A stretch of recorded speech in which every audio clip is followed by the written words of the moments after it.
Hello दोस्तों, मैं रंजना परिहार आपका अपने यूट्यूब चैनल में स्वागत करती हूँ।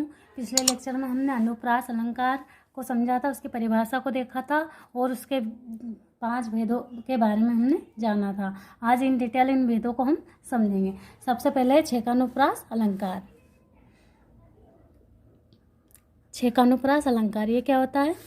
काव्य की इसकी परिभाषा देखेंगे। काव्य की ऐसी पंक्तियाँ जिसमें वर्णों या शब्दों का केवल एक ही बार आवृत्ति मिलती है, वहाँ पर छेकानुप्रास अलंकार होता है। परिभाषा लिखेंगे इसकी। काव्य की ऐसी पंक्तियाँ जिसमें वर्णों या शब्दों की केवल एक बार आवृत्ति मिलती है, वहाँ पर छेकानुप्रास अलंकार होता है। उदाहरण से समझेंगे। उदाहरण इसका देखेंगे। घनन घनन घिर घिर आए बदरा। घनन घनन घनन घनन घिर घिर आए बदरा।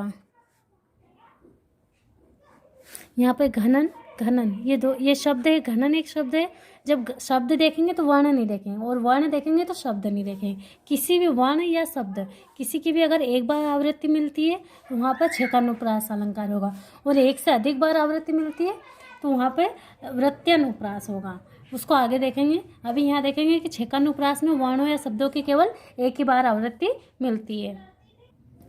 यहाँ पर घनन घनन में घनन शब्द है, घनन एक शब्द है, इसकी एक बार आवृत्ति हुई। घिर घिर आए, इसकी भी एक बार आवृत्ति हुई है। तो इस प्रकार के उदाहरण में हम छेकानुप्रास अलंकार बताएंगे। अगला देखेंगे वृत्त्यानुप्रास अलंकार। वृत्त्यानुप्रास अलंकार काव्य, इसकी परिभाषा देखेंगे। काव्य की ऐसी पंक्तियाँ जिनमें वर्णों या शब्दों की आवृत्ति एक से अधिक बार होती है, वहाँ पर वृत्त्यानुप्रास अलंकार होता है। काव्य की ऐसी पंक्तियाँ जहाँ पर वर्णों या शब्दों की आवृत्ति एक से अधिक बार होती है। जैसे इसका उदाहरण देखेंगे। रघुपति राघव राजा राम। रघुपति राघव राजा राम। यहाँ पर र वर्ण की आवृत्ति हो रही है, बार बार हो रही है, इसलिए यहाँ पर वृत्त्यानुप्रास अलंकार है। एक और उदाहरण देखेंगे। तरनी तनुजा तट तमान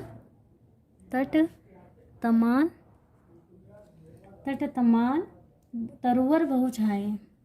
तरुवर बहु छाए। यहाँ पर त वर्ण की पुनरावृत्ति बार आवृत्ति हो रही है, तो यहाँ पर वृत्त्यानुप्रास अलंकार। लाटानुप्रास में क्या होता है कि लाटानुप्रास में किसी शब्द या वाक्य खंड की आवृत्ति होती है, तो वहाँ पर लाटानुप्रास अलंकार होगा। ऐसी काव्य की ऐसी पंक्तियाँ जहाँ पर शब्दों या वाक्य खंड की आवृत्ति होती है, वहाँ पर लाटानुप्रास अलंकार होता है। लाटानुप्रास अलंकार होता है। वाक्य खंड यानी किसी वाक्य का कुछ भाग को हम वाक्य खंड कहते हैं। पूरे जो एक वाक्य रहता है उसका अगर कुछ भाग लिया जाए तो उसको वो वाक्य खंड कहलाता है। जैसे पूत कपूत तो क्या धन संचय। पूत कपूत तो क्या धन देखेंगे। पूत कपूत तो क्या धन संचय। तो क्या धन संचय। पूत सपूत तो क्या धन संचय। तो क्या धन संचय। यहाँ पे एक वाक्य खंड है, अर्थात तो क्या धन संचय, और इसमें भी आ रहा है तो क्या धन संचय। तो यहाँ पर वाक्य खंड की आवृत्ति हुई है। पूरे वाक्य खंड जो बना है इसकी आवृत्ति हो रही है, तो यहाँ पर लाटानुप्रास अलंकार होगा।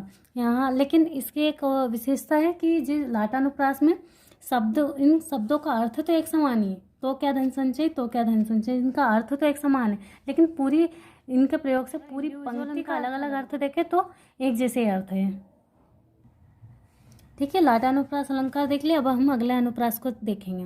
अगला अनुप्रास है हमारा श्रुत्यानुप्रास। काव्य की ऐसी पंक्तियाँ जहाँ सुनने के आधार पर आवृत्ति होती है, वहाँ पर हम श्रुत्यानुप्रास बोलेंगे। इसका उदाहरण देखेंगे। उदाहरण से समझ में आएगा। तुलसी सीदन निषदिन। तुलसी शीदन निषदिन। शीदन निषदिन। इसमें हम देखेंगे कि त हुआ, ल हुआ, स, द और न, ये सब जो वर्ण है त ल श द और न, ये जैसे वर्ण है ये पूरे कैसे दंत वर्ण है। दांत से बोले जाने वाले वर्ण हैं। तो इनकी जो सुनने के आधार पर कैसा लगता है कि एक जैसे आवृत्ति हो रही है, इसलिए इसको क्या बोलेंगे हम, श्रुत्यनुप्रास बोलेंगे। तुलसी सीदन निषदिन, तुलसी सीदन निषदिन, द न त ये सारे दंत वर्ण हैं, इसलिए इन्हें मतलब सुनने के आधार पर इनमें आवृत्ति होती है, इसलिए इसको श्रुत्यनुप्रास अलंकार कहते हैं। अब आगे हम देखेंगे अंत्यानुप्रास। काव्य की ऐसी पंक्तियाँ जिसमें आवृत्ति जो होती है पंक्ति के अंत में मिलती है, तो उसे वहाँ पे हम उन पंक्तियों में हम अंत्यानुप्रास अलंकार कहेंगे। यहाँ पर जो आवृत्ति होगी पंक्ति के अंत में देखने को मिलेगी। इसकी परिभाषा लिखेंगे, जहाँ आवृत्ति पंक्ति के अंत में मिलती है वहाँ पर अंत्यानुप्रास अलंकार होता है, अर्थात तुकबंदी होती है रहती है। उदाहरण देखें इसका, लगा दे किसने आकर आ, कहाँ था तू संशय का नाग। लगा दी किसने आकर आग, लगा दी किसने आकर आग, कहाँ था तू संशय का नाग, संशय का नाग। ठीक है, अभी हमारा एक बचा है अंत्य आरंभ अलंकार, जो कि ज़्यादा इम्पोर्टेंट नहीं है, इसलिए हम इतने अलंकारों को ध्यान रखेंगे। एक बार फिर से सारे अलंकार को रिवीजन कर लेंगे।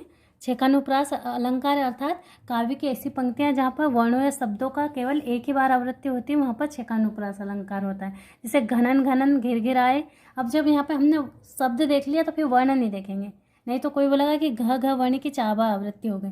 जब शब्द मिल गया है तो वहाँ पर वर्ण को नहीं देखा जाएगा कि शब्द की आवृत्ति हो रही है, तो एक ही चीज़ को देखेंगे, या तो शब्द देखो या वर्ण देखो। तो यहाँ हमने शब्द देखा कि घनन घनन एक शब्द है, तो शब्दों की आवृत्ति के अनुसार यहाँ पे छेकानुप्रास अलंकार है।